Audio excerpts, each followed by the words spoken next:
नमस्कार, this is Mohit Rajput and you are watching RKD education. Now जब हम आने वाले समय को भारत के स्ट्रेटेजिक पॉइंट ऑफ व्यू से देखते हैं तो साल 2026 अपने आप में बहुत ही अहम दिखाई देता है, क्योंकि यह वो दौर है जब साउथ एशिया में कई पुराने समझौते और एग्रीमेंट दोबारा सवालों के घेरे में आएंगे।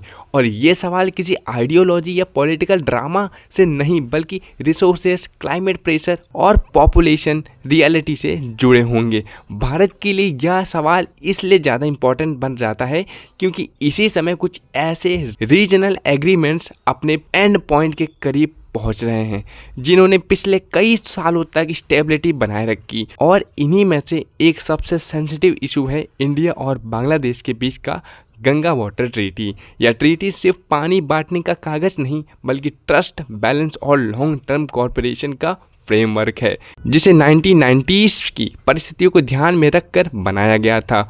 उस समय पॉपुलेशन प्रेशर आज जितना नहीं था, क्लाइमेट चेंज इतना साफ नज़र नहीं आता था और वाटर सिक्योरिटी को नेशनल सर्वाइवल के एंगल से नहीं देखा जाता था। लेकिन 2026 तक आते आते हालत पूरी तरह बदल चुके हैं। भारत आज कहीं ज़्यादा बड़ी पॉपुलेशन को पानी उपलब्ध कराने की जिम्मेदारी उठा रहा है।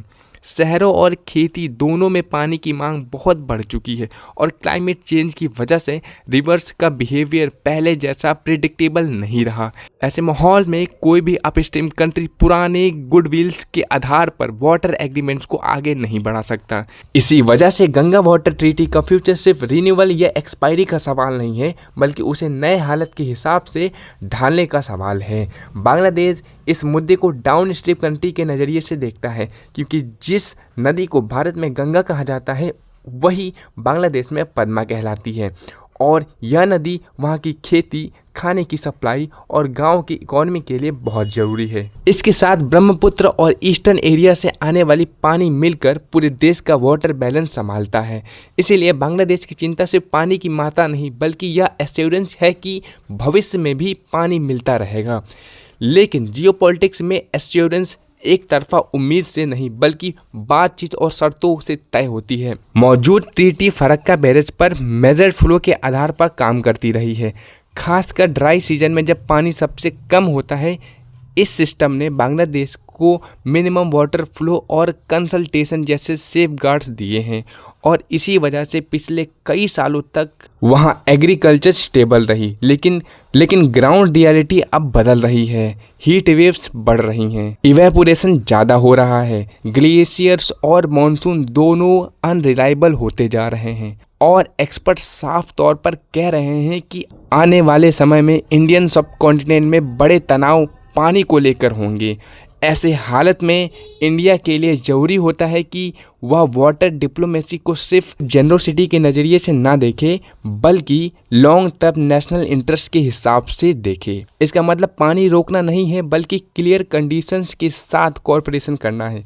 बांग्लादेश आने वाली बातचीत में नेचुरली ज़्यादा डिमांड्स रखेगा, लॉन्ग टर्म एग्रीमेंट चाहेगा, ड्राई रीजन में ज़्यादा एशोर्ड फ्लो की बात करेगा और बाकी अनरिजॉल्व रिवर को भी शामिल करने की कोशिश करेगा। लेकिन बिना म्यूचुअल अंडरस्टैंडिंग और क्लियर गिव एंड टेक के ऐसे फैसले टिकाऊ नहीं होते। इंडिया के सामने असली सवाल ह्यूमैनिटेरियन सोच और नेशनल सिक्योरिटी के बीच नहीं, बल्कि शॉर्ट टर्म कंफर्ट और लॉन्ग टर्म स्टेबिलिटी के बीच है। सही रास्ता वहीं होगा जहां कॉर्पोरेशन और transparency, joint river agreement, flood control जैसे प्रैक्टिकल स्टेप्स और सिक्योरिटी रिलेटेड एश्योरेंस के साथ जोड़ा जाए, ताकि रिवर मैनेजमेंट सिर्फ भावनाओं का मुद्दा न बनकर बल्कि डिसिप्लिन के साथ चले। इसी पूरे सिनेरियो में चाइना का एंगल क्वाइटली सामने आता है, क्योंकि चाइना का तरीका अक्सर इंफ्रास्ट्रक्चर और इन्फ्लुएंस के जरिए लेवरेज बनाने का रहा है।